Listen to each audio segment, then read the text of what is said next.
What's a scam that's become so normalized that we don't even realize it's a scam anymore? The American dream. You get up at 5 in the morning, rush to be out of the house at 5:30, try to make it to work at 6. You work a 12-hour shift.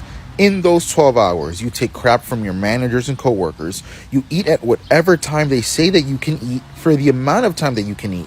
You have sick days, but if you use them, it's frowned upon. So if you want to aspire to be anything within the company, try not to use them. Then you work until you're 62 years old. You pay bills until you die, and you're expected to be grateful. Forgive me, but that it doesn't make any sense. And don't get me wrong, I'm grateful that I can go out to work to provide for my house. In fact, the Bible says that he who does not work should also not eat. So I'm in favor of hard work. What I'm not in favor of, though, is abuse. People putting their jobs in factories before their own health. When they don't need you anymore, you're gone. But if you want to leave, you better put in those 2 weeks. So yeah, it's a scam. I'm sorry, but the American dream never fucking existed. Like, what? Your dream is to work until you are 65 and decrepit and not be able to make ends meet the entire time? Like, I'm sorry, but that just does not sound remotely appealing to me. It's not even about the dream anymore. Like, people are literally just trying to afford living in America. And here's the thing. If you are working for America, you will never be able to live your dream life in America. Like, and I know that most of you have probably already scrolled by now because you don't think it's possible to live in America without working for America. I was a server at the beginning of 2023. I quit my serving job. I started affiliate and digital marketing in April of 2023 and have now made almost $300,000 working online, and none of that came from my serving job. So if you are genuinely interested in working for yourself, starting an online business, check out the roadmap. It's at the top of my page. It literally shows you everything that you need to know to make money online, to start digital marketing. But I promise your dreams are so much more achievable than you think they are, but you're probably not going to reach very many of them by living that American dream life. I want to respond to this comment. The new American dream is to leave. I 1000% agree with this because I moved from California to Dubai. Best decision I've made because the American dream that we were taught as kids does not exist anymore. So for example, we were told to go to school, get a degree, buy a house. How are we going to do that today?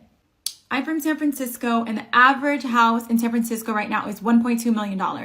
Who the F can afford a $1.2 million house? And again, this is not even a beautiful house. There's going to be homeless people probably right in front of your house. People are going to be breaking into your car. It's so dirty. It's so disgusting. It's not safe. Like, who wants to live like that? I'm sorry. I have to leave, and I'm glad I did. Can somebody explain to me in crayon eating terms why I make over 3 times the federal minimum wage and I cannot afford to live? I know he kind of answered the question himself in his own video, but I want to highlight one thing he briefly mentioned and talk about it, which is that the American dream is dead. Yes, the traditional American dream, which is like doing better than your parents and being able to provide a lot for your family, is dead, or at least it's changed. Because there are many of us that are well aware that we will never be able to make as much money as our parents did. And I think my mother, who is a boomer and benefited directly from the system in place, said it best when she once said, roughly, that the American dream has changed. It's become very apparent to everyone that in this economy, Gen Z, millennials, and some Gen Xers, many of us will not be able to do better than our parents. We won't even be able to do as well as our parents. And now the American dream has become just being able to get by, being able to maybe afford a house at some point, maybe have a kid or two if we're lucky enough to make that much money. And a lot of us, myself included, who has now experienced company like financial related layoffs twice so far in the last 2 years since I've entered the job market. You know, those of us who feel like we're constantly in fight or flight about bills and how we're going to keep making it by, it's making us miserable and feel so hopeless. And yes, I could sit here all day and show you graphs of how like inflation is going up, and while wages are going up, it's just not matching inflation. So it feels like we're all just constantly working and working, and the goalpost just keeps getting moved further and further away from us. And yeah, it has a lot of us extremely stressed and worried and feel like just giving up because we're constantly running a race where the finish line is getting moved further out. And I think it's obvious that we're all just really exhausted by it now. I know I am. I'm constantly hitting a wall with all of this. And a lot of us have to wake up every day blatantly knowing we will never do as well as our parents did. And we just have to try to make it, somewhat close to that. I'm sorry. My dad passed away several years ago on this date. So I'm just thinking about him, and Sometimes I feel like he'd be proud of me, but sometimes I feel like he'd be very disappointed. But he was also an extremely intelligent businessman with multiple degrees, so I think he, more than anyone, would really understand what we're all feeling right now. Why is everything so freaking expensive? What happened to the American dream? I'm in the interior design business, and I'm seriously flipping out. Today, I'm driving by a house, and, I'm always checking what's on the market and whatnot.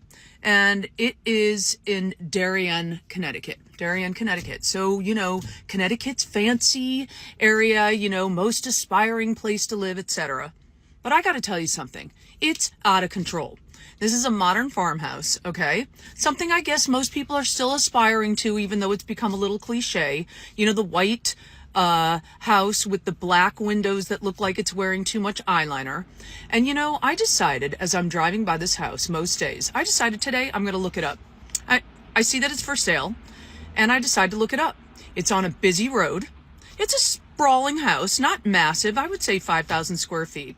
It's on a busy road. School buses are going by all day long.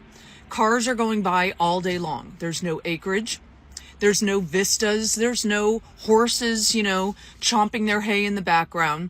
There's no view of the ocean.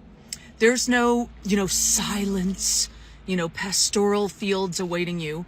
It's pretty much a basic house. A nice house, but a basic house. I looked the house up. Guess what?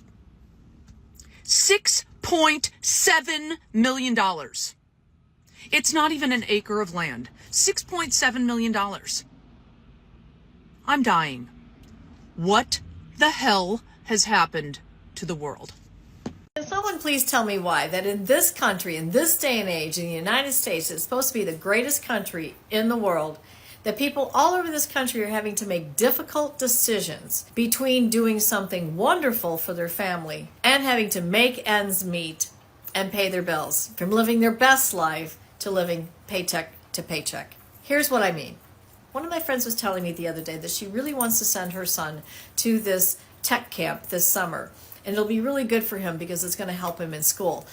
But if she sends him to tech camp, then they can't take a family vacation because the tech camp is expensive. And then she says, well, maybe we can go away for a long weekend. She has to choose between doing something that's really going to help her child in school and doing something that the whole family will enjoy. But they can't do both. And there's something wrong with that. And another woman that I know is about to deliver her 4th child. And she's worried that when her maternity leave ends, she's going to have to choose between going back to work and sending her kids to daycare, or staying at home and taking care of her kids, but then they'd have to tighten their belts because they'd be down to one paycheck. And if she goes back to work and puts her kids in daycare, she's basically working for the daycare center. Because daycare in this country is fucking expensive, and that's not okay. I don't think people should have to choose between doing something that's going to help their family and doing something to just get by. So many people are having to make the hard decisions because they don't have the resources to really live their best life, because their resources are all going towards just satisfying their basic needs. In this country, that's supposed to be the richest country in the world, we don't have universal daycare, we don't have national health care, we don't have free college, and we don't have enrichment for all kids. And there's something wrong with that. If you feel the same way, then let me know what you think in the comments. For those of you that don't understand how truly awful the US has become, I'm going to put it into perspective for you. I saw my aunt yesterday and she told me a story that absolutely blew my mind. And it's really hard to tell me a story about the evil that America is right now that surprises me. But this surprised me. It's on another level. So my aunt is a realtor and she had a client in the past that she sold a second farm to. He is a farmer and he raises cattle, making an honest living, and so his original farm wasn't big enough for all of his cattle, so he had to get a second farm. And then his wife got pregnant and then a medical emergency happened. So basically the baby was born extremely prematurely and the wife almost died, but that's a separate issue. And so I want you to guess. I want you to formulate a number in your head about how much you think it cost for that baby to be in the hospital for 4 months because it was a premature baby. Take a minute, think about it. $900,000. Almost $1 million. What small business owner, farmer has $1 million? So now he has to sell his second farm. He has to sell some of those cattle. And for what? So his baby could survive. America, right? So pro-life, huh? Is it true? Is the American dream gone? I just saw a statistic where 78% of people are living paycheck to paycheck. That was something that Dave Ramsey posted on X this week. 78% of people. And worse, or at least as bad, 1 out of 5, 1/5 of all people making over $100,000 are living paycheck to paycheck.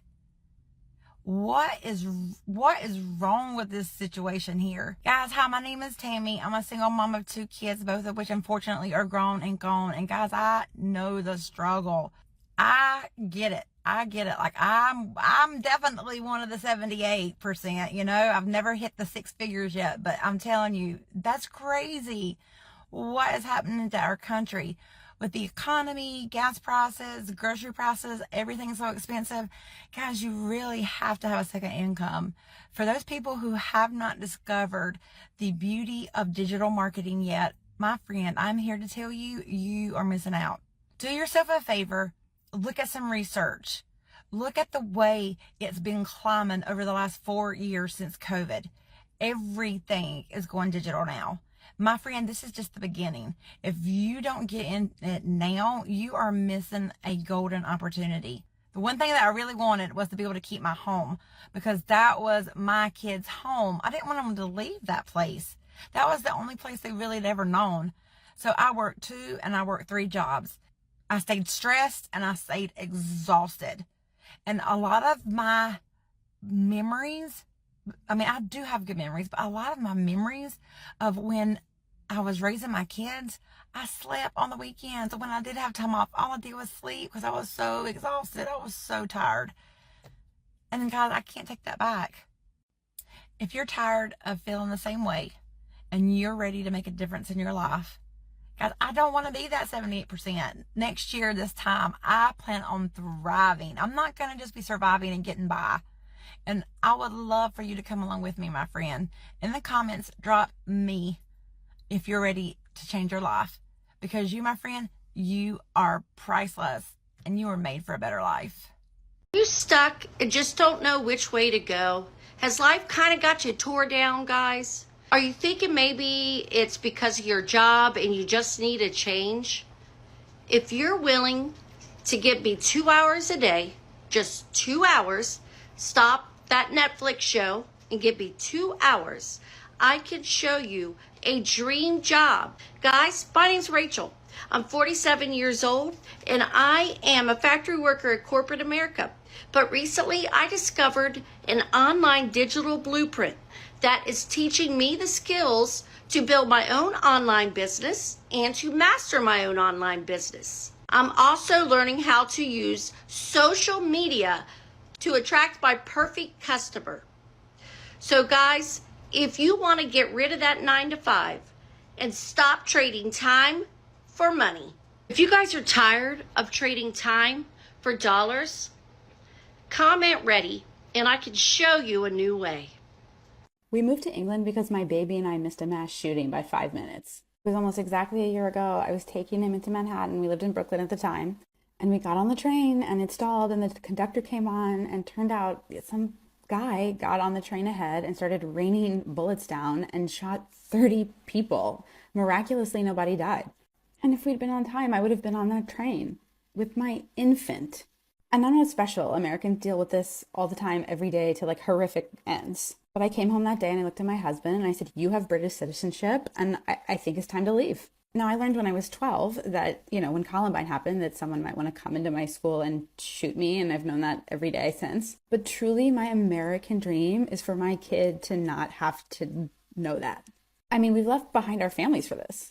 We're incredibly privileged that we're able to take this leap, but I just want to say that like leaving America is not for romance, it's for survival. The American Dream Mall has been absolute disaster. Who would have thought opening a giant mall as people continue to stop going to malls would have been a bad idea? Now things somehow got worse as their losses quadrupled in 2022, losing a casual $245 million.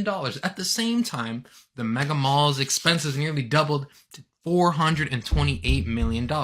It is tough to make money these days, considering the price of fucking milk, alright? So for a mall, it's gotta be even worse for anyone to try to make any kind of money. So revenue last year actually only grew 6% to $183 million on the year. Now 555, the owners of the mall, still reportedly owns its lenders a wild $1.7 billion in construction financing loans. This was bound to fail, man, and I get it. People want to make money and do all these extravagant things. Cool. I'm not going to hate the game, okay? You got to do what you got to do to make money. But the fact that they all got together and thought, why don't we just build a giant mall as people stop going to malls and maybe it'll work out? This just seems like no one actually thought this plan through, especially considering all the money and amounts of time and energy they've invested to it. And they've just faced COVID pandemic.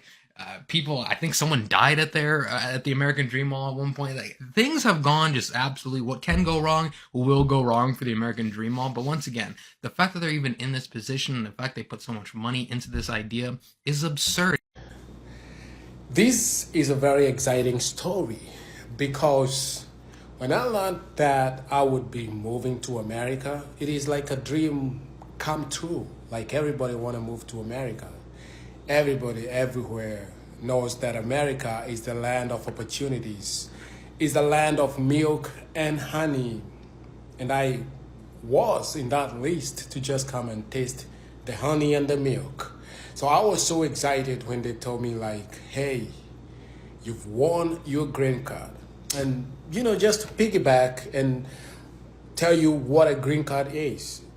So there's this lottery that is there every year that gives people a chance to come and live in America as permanent residents. And there's a lottery that goes on every year. And when you win, and when you're selected, when you're one of the winners, you get a chance, you get a visa, you come here, you get your green card, your permanent residency, and you stay in America and you achieve your American dream. And when I got selected, I was like, this is it. All my problems, everything that I've ever imagined about America, all the shows that I watched on TV, the beautiful America, the New York, all these skyscrapers, it was absolutely amazing. It was great. This is a dream come true, I thought. And, you know, I was so excited. I told my family and everybody was so excited. Because everybody knew that coming to America meant money, meant dollars, meant poverty evaporates in thin air. So it meant a lot to me. This was a dream come true. And so I got excited.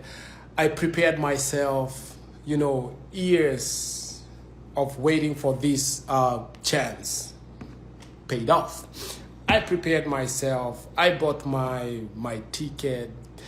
I said goodbye to my friends and family, and here I was coming to America.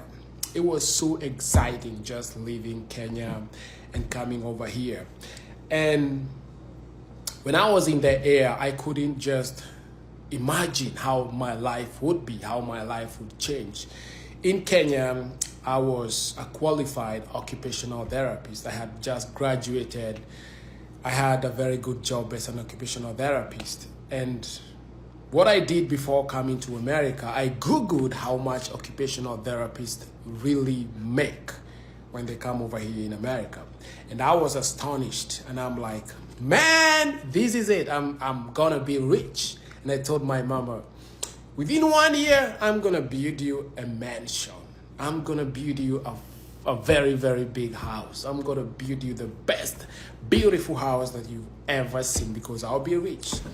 You know, what we do, when I saw how much occupational therapists make in a year in the United States, I converted that money into Kenya shillings. And guess what? was millions of money. Millions. Nothing that I've ever imagined in my life. And I was like, I only need a year to just come here, work my behind off, don't take any off days, just work 24 hours, and in a year I'll have this big mansion. Right.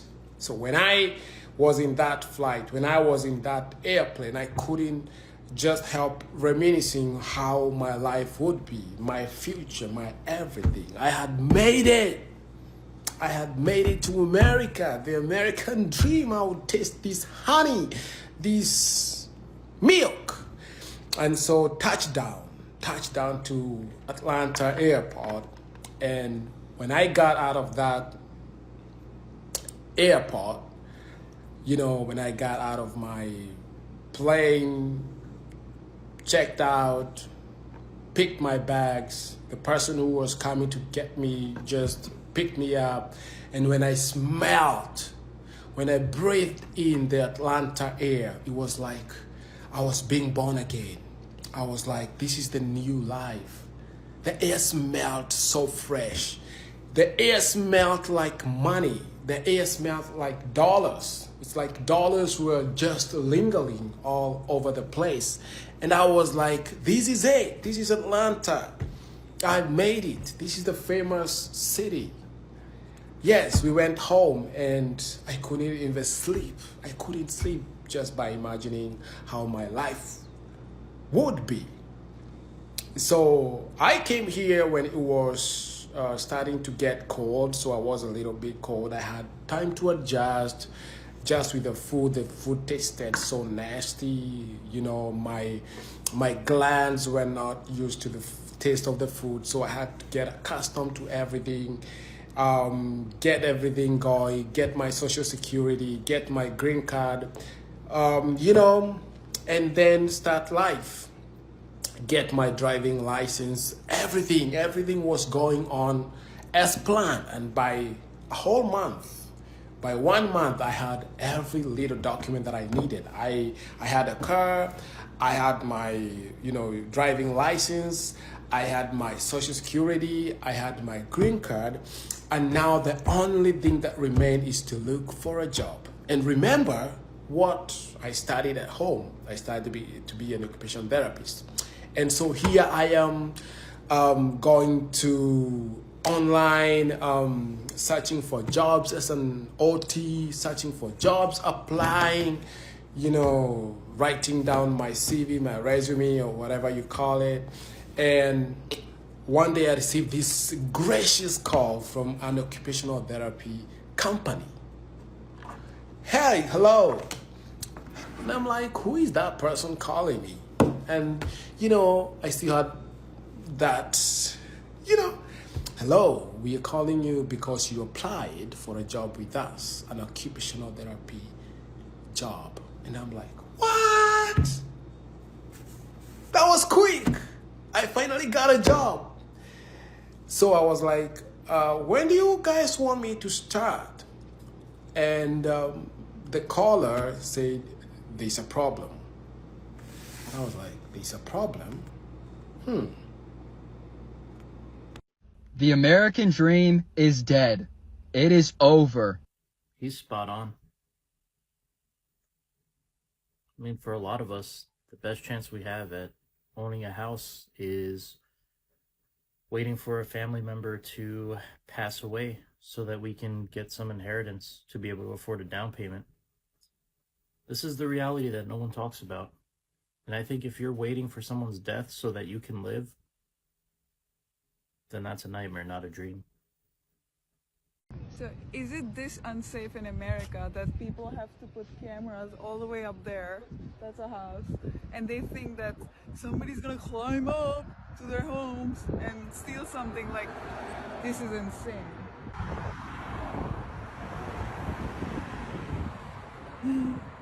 For those of you that don't understand how truly awful the US has become, I'm going to put it into perspective for you. I saw my aunt yesterday and she told me a story that absolutely blew my mind. And it's really hard to tell me a story about the evil that America is right now that surprises me. But this surprised me. It's on another level.